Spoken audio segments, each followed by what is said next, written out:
First things first, I'm going to defend these old drum brakes. These brakes are better than you think. Everybody wants to upgrade to disc brakes. These brakes will lock the tires up if you want them to, and no, we don't, and that's what all that ABS stuff is for. There's nothing wrong with this. You don't have to spend a bunch of money upgrading.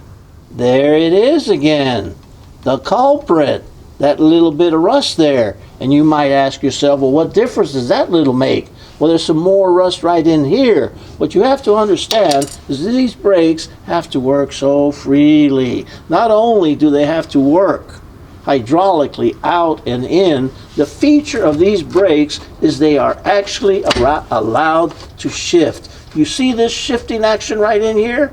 This is called the servo action.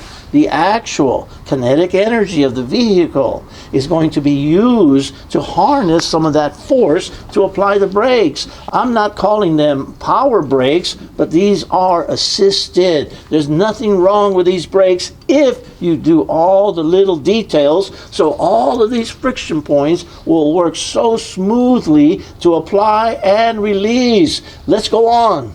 We've removed the return springs. It's time to remove the hold down spring. Again, these tools are wonderful. In this particular one, you back it up from the outside and they usually come off pretty easy. Here we go. We'll take that one off. Ah, look at that. This is the original style. It has that other style there. It's not that hard. This one I just push. Okay, I got it out. Right in here, they both come off. Let's take these over to the work table. Now I'm going to do a little extra. It shouldn't take that much time or effort. I'm going to remove the backing plate. I'm going to do that for several reasons. One, I'm going to get real comfortable over at the work table with this. It's going to give me easy access to those kingpin grease fittings that I want. I'm going to detail this just a little bit. This should come off real easy. And maybe the best reason I'm taking it off is so I can get the best camera angle to show you how to get the optimal brake effect out of these. All right, these should come out. They all loosened up. Let's see what happens. Man, I'm having some good luck with this old project.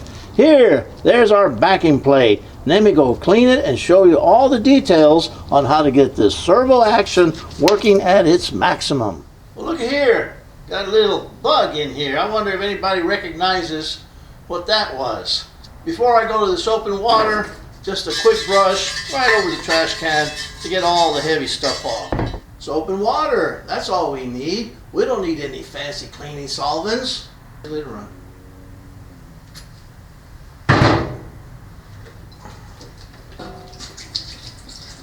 Dawn dish soap.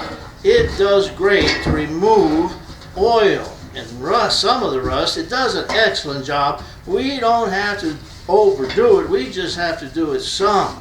I'm going to show you all the details coming up to make these servo brakes work wonderful. Stick around. Just because I have all kinds of supplies hanging around, I'm going to go ahead and paint it. I've got some paint somewhere in here. I've got some carburetor cleaner, transmission fluid.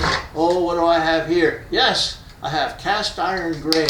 And hey, check it out. It still rattles, so maybe it's going to work. Because I'm not spending any money, I'm going to use it. The backing plate really doesn't need paint, but because I have some, I'm going to go ahead and paint it. There is some rust. It's going to protect it, and it just gives me a little more pride in our work. Good.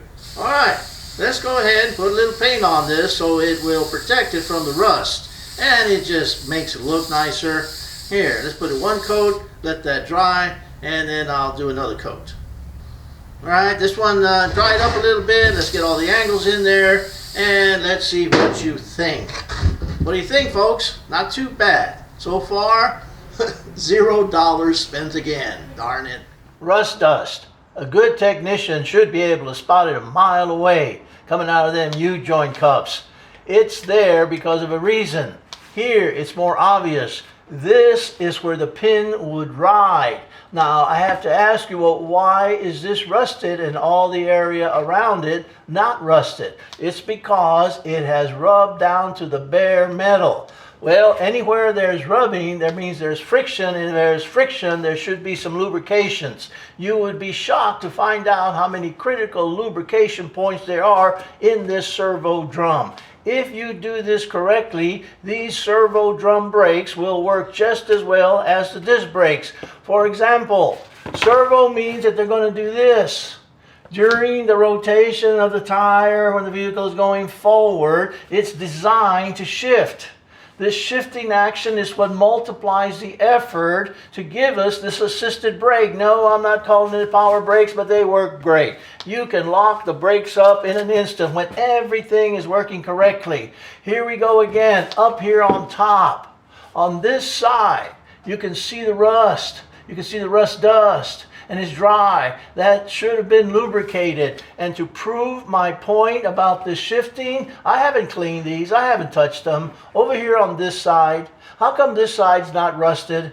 Because this one doesn't pivot that particular way unless you're going in reverse. This pin, it should come out so easy. On the other one, yeah, I noticed it. I noticed it right away. These all are critical lubrication points that need attention during the assembly. Over on the other side, sure, there's plenty of lubrication points that are going to make these brakes work correctly. On the backing plate, there are 6 critical mounting platform points that the shoes are supposed to not only apply and release, but do our servo action. Right in here where the pivot action takes place, we're going to clean it, get rid of the rust. We've already painted this one here. We're going to put something special. Instead of plain grease, we're going to use an anti-seize lubricant. This is an upgrade from the plain grease, and it's going to make these drum brakes work better than you. Brake dust. At least it's not as bad as it used to be. They used to use asbestos on the lining. Oh, that reminds me of a joke. They asked my associate producer, Bob Sassy, what he liked bestest, and he said that he liked asbestos. This whole thing's going into the soap and water bath. It comes apart so easy. Here we go, just like that. Yes, I'm going to reuse these old shoes. There's nothing wrong with them.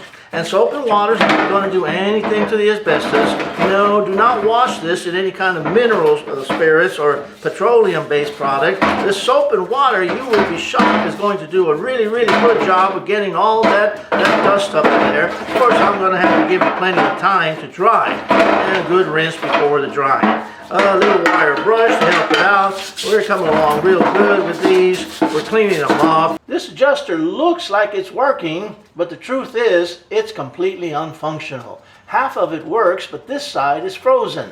This little cup on this side is supposed to rotate, and before we put our special sauce, that's what one of the viewers called it, the acetone and ATF to loosen it, I'm just going to go ahead and throw all this hardware into some vinegar just because I have it. I don't go out and buy stuff because I need it. I just seem to have plenty of this stuff left around. So I'm going to bathe these guys in the vinegar, let them soak overnight. I must have all the time in the world. Let me remind you one more time that this is some of the best rust penetrator, thread loosener, let it go rust, but you have to shake it. Oh, I should have showed you it was separated. If you let this sit for a minute, it will completely separate. So this glass jar helps us to remind ourselves we're going to use this rust penetrator to loosen up the parts. How about a quick cleaning?